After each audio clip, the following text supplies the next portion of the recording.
नमस्कार दोस्तों, sky classes में आपका स्वागत है। आज हम जानेंगे EMRS TGT Hindi cut off के बारे में कि कितनी कट ऑफ रह सकती है। ये जो एनालिसिस है मेरा, वो है पेपर के स्तर के अनुसार कि कितना कठिन या सरल पेपर आया है। इस हिसाब से नहीं है कि कितने स्टूडेंट एग्ज़ाम में बैठे हैं, क्योंकि मैं इसको मानता भी नहीं हूँ कि कितने भी स्टूडेंट बैठे हैं उससे कोई लेना देना नहीं होता है। पेपर का जो स्तर है उसके अनुसार ही कट ऑफ का निर्धारण होता है। पेपर का जो स्तर रहा है वो ना तो ज़्यादा सरल था, ना ही ज़्यादा कठिन था। तो इस हिसाब से हम देखें तो पेपर के जो 5 भाग थे, उनमें से जो पहला भाग था, पार्ट फर्स्ट, सामान्य जागरूकता, उसका जो कठिनाई स्तर था वो अच्छा था। जो जीके का पार्ट होता है उसमें कहाँ से क्या क्वेश्चन आएगा कोई नहीं जान सकता। लोगों ने जीके की तैयारी भी की होगी, लेकिन हो सकता है कि उसमें से कुछ ना पूछा गया हो, क्योंकि मात्र 10 प्रश्न पूछे गए थे और 10 प्रश्न के लिए कितनी जीके पढ़ें। तो इस हिसाब से अंदाज़ा लगाया जा सकता है कि जीके के पार्ट में जिसके 5 नंबर बन रहे हैं वो सेफ जोन में होगा। 5 नंबर भी मैं तो अधिकतम ही मानता हूँ। अगली बात हम करते हैं अगर रीजनिंग की। रीजनिंग में जिसके 7 नंबर बन रहे हैं वह भी सेफ जोन में है, क्योंकि रीजनिंग का स्तर अच्छा था। अभ्यर्थियों ने 10 में से 10 प्रश्न भी किए होंगे, लेकिन जो स्तर या जो पेपर हमें वहाँ पर देना होता है वो वहाँ पर हमें गलती होने की संभावना ज़्यादा होती है। घर पर आके तो हम 10 में से 10 क्वेश्चन उनको कर सकते हैं। तो इस हिसाब से जो 7 क्वेश्चन बन रहे हैं वो सेफ जोन में है। बात करते हैं आईसीटी के बारे में। तो आईसीटी में का स्तर था वो बहुत ही लो स्तर का था।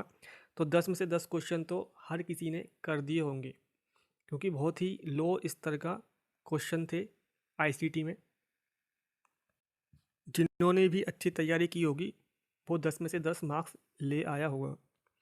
बात करते हैं टीए टीचिंग एप्टीट्यूड के बारे में।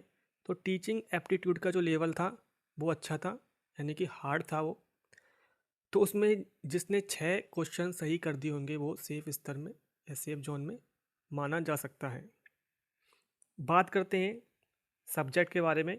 हिंदी जो सब्जेक्ट है, हिंदी जो सब्जेक्ट था उसका पेपर भी मीडियम ही था। तो जिसने 80 में से 60 क्वेश्चन सही किए होंगे वो सेफ जोन में है, क्योंकि 10 क्वेश्चन वहाँ पे शिक्षण अभिवृत्ति के थे।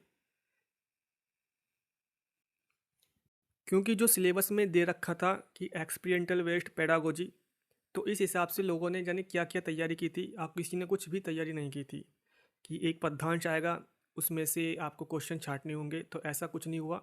इन्होंने शिक्षण विधियों के क्वेश्चन उसमें डाल दिए, पेडागोजी के क्वेश्चन डाल दिए। तो उसमें भी अभी भी काफ़ी कन्फ्यूजन है कि कौन सा क्वेश्चन सही हो सकता है, कौन सा गलत। तो इस हिसाब से जिसके भी 60 प्रश्न ठीक बैठे होंगे वो सेफ स्तर में मान सकते हो, सेफ जोन में उसको माना जा सकता है। बात करते हैं टोटल के बारे में। तो टोटल इनका बन रहा है 88 नंबर। जिनके भी 88 नंबर है वो अपने आप को सेफ जोन में मान सकते हैं या सिलेक्शन की दौड़ में मान सकते हैं। बात करते हैं कि अब परसेंटेज कितनी रह सकती है, कितनी रह सकती है। तो जनरल की अगर परसेंटेज की बात करें तो 85 से 88 के बीच जिसका भी स्कोर बन रहा है वो सेफ जोन में है, यानी सिलेक्शन की दौड़ में है। ओबीसी 2 नंबर कम कर सकते हैं, 83 से 85। ईडब्ल्यूएस 82 से 84। एससी 81 से 83 और एसटी 80 से 82। तो इस तरह से परसेंटेज रह सकती है, कट ऑफ रह सकती है। तो ये केवल अंदाज़ा मात्र था, क्योंकि जो पढ़ने वाले विद्यार्थी हैं इसका मतलब ये नहीं कि उनके 88 प्रश्न ही सही हो रहे हों। बहुत से विद्यार्थी ऐसे हैं जिनके 100 से 105 क्वेश्चन भी सही हो रहे हैं, लेकिन उनकी संख्या बहुत कम होती है। तो हमें अंदाज़ा लगाना होता है जनरल कैटेगरी के अंतिम पायदान का। तो अंतिम पायदान की बात करें तो 85 से 88 प्रश्न जिनके सही हो रहे हैं वो अच्छी स्थिति में है।